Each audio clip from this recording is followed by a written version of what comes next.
Good evening, ladies and gentlemen.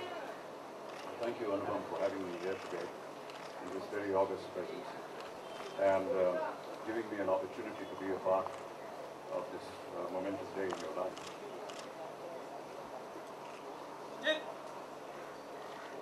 I find that talking about you publicly here would be incomplete and incorrect. I would require many, many more hours of time to be able to express myself as well as I would have wanted to. But may I just say this, that today on this platform we have amongst us some of the finest brains and the top opinion makers of the country in the shape of Ashutosh, Pritish, Nidhi and Arnab. And there can be no bigger endorsement of your importance, your presence and your value than to have them on the other side of the fence. I wish to say that you have created a very unique space for yourself, and to find in this world of computers and laptops and networking, to be holding a book in your hands and making it so valuable, a great accomplishment. Well done, Anupam, and many more years of book writing. I'd like to read chapter 36, which says, "Discover your true strength." 7 days in April 2011 were remarkable, with me being on a swing between one end of the spectrum and the other in terms of activism. What started as my participation in a non-violent crusade ended up with me being the target of violence. The period was also perhaps the stormiest I have witnessed in decades. But why should I write about my vicissitudes here, you might well ask, and quite rightly so. I am referring to them here as it was an acid test for me, whether I could remain committed to the principles that I write about.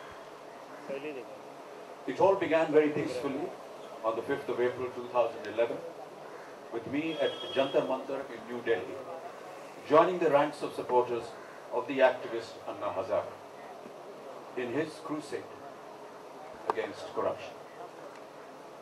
At the rally, I was interviewed by several television channels.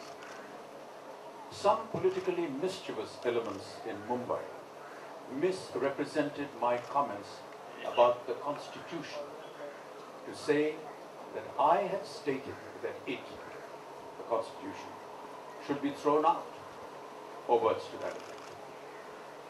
My alleged comments raised the hackles of legislators in the Maharashtra Legislative Assembly, and the Speaker passed a privilege motion against me, calling for an investigation. No amount of replaying of my quote by the channel, in which it was clear that I never stated anything even remotely resembling what my detractors were trying to allege, could pacify the politicians that the channel interviewed. My acting school in Mumbai was the scene of demonstrations that afternoon, and later in the evening my apartment block was stoned. The next day my effigies were burnt in some parts of the city.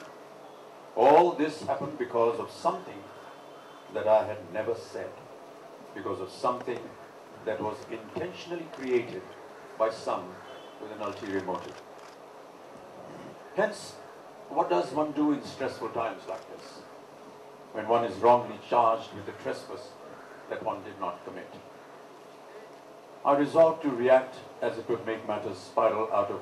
I resolved not to react as it would make matters spiral out of control. But more importantly, I did not react as I did not feel compelled to react. I did not lose my sense of calm, even though I was incessantly badgered by the media for comments and bites for several hours. In retrospect, I was happy with the way I reacted to the tumultuous events. It is very easy to be on the sidelines and give expert advice, but the true test comes when one is facing the heat. The next morning I went to see the gentle nun who initiated me into the world of differently abled children a decade ago, Sister Maria Dolores. To me, she has always embodied spiritualism. After a quiet chat, she left me with a moving message, which I felt was crafted for readers of this volume.